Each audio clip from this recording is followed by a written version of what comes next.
My first question I'd like to put to our guest in New York, Caleb Maupin. Let's look at those figures again. In this year's election, the estimates over 207 million people eligible to vote, 150 million are estimated to have registered to vote, and 90 million are expected not to vote.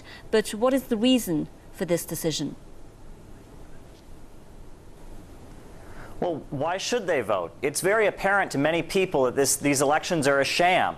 I mean, just basic things that are carried out in other countries, like having a national holiday for the election, so people who are working can take the time and go vote. That doesn't happen in the U.S. People who have jobs have to vote after work or before work, and sometimes stand in line for hours just to get the right to vote.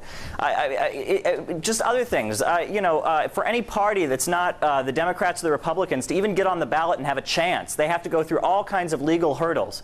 With the Electoral College, if you're a Democrat in Texas or a Republican in New York, your vote is basically irrelevant. What it really gets down to is this electoral system was designed by slave owners. It was designed by the founding fathers of the United States, the slave-owning capitalist super rich, in order to maintain their rule. The Democrats and the Republicans are just two parties of the ultra-rich. The Republican Party began as a revolutionary party that fought to abolish slavery, but that's not the case anymore. It's now just another party of the super rich, and the Democrats have always been a party of the super rich, whether it was back in the days of Andrew Jackson when they committed genocide against the native people, or whether it's today when they've carried out the bombing and destruction of Libya. But I will say that really elections they're not what determines the way things go on in this country.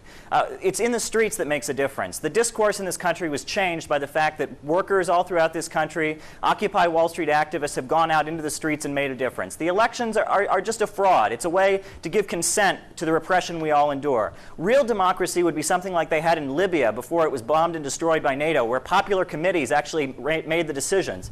You go to Cuba, the committees to defend the revolution, the trade unions, they all have a role in how things are set up. That's what democracy is about. It's about it's about community involvement. It's not just about some sham every 4 years where we get to pick which representative of the super rich gets to determine our future. This whole concept of the U.S. being a democracy is false. The super rich have the power and the people don't. And if the people want the power, they need to pour into the streets and fight for it. Right, and regarding the question I asked you about the independent candidates, what do you think? Do they have a chance? In some cases, there have been some independent candidates who have gotten in. For example, Vito Marcantonio in Harlem, historically, he took office and was able to represent people. But the structure remains the same, even if you get a good person here or there. Ultimately, maybe here or there one can get in, but ultimately the rich will remain in power. People who are in America and who are voting, we take, for instance, the idea that they are against the current foreign policy. How can they bring about the changes that they want through the elections? Can they even do that?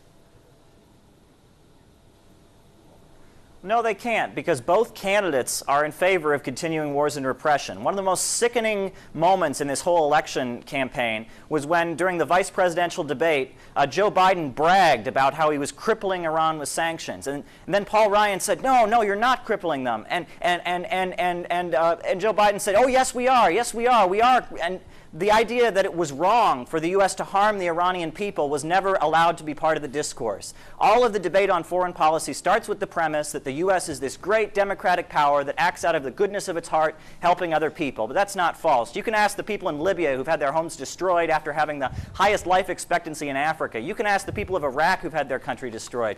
You can ask people all over Latin America who've had U.S.-backed thugs run their country what the U.S. is about democracy. But that kind of discussion is never allowed in the discourse. All the polls are showing that people in the U.S. oppose these wars. They oppose the continued occupation of Afghanistan. They oppose these wars, but they're not allowed to vote that way. The two ruling parties, the Democrats and the Republicans, which are just one party, the capitalist party, the party of the super rich, they will continue to rule, and that's why we can't count on the elections. If you want to vote a protest vote, vote for one of these third parties, that's a great thing to do. But in the end, what will really make the difference is resistance. There was a mass movement in this country to end the Vietnam War, and that really put pressure on the government, and we need to break out of the mindset that we're going to have a savior in the Democrats or the Republican Party. We need to take history into our own hands and challenge the status quo and fight for justice.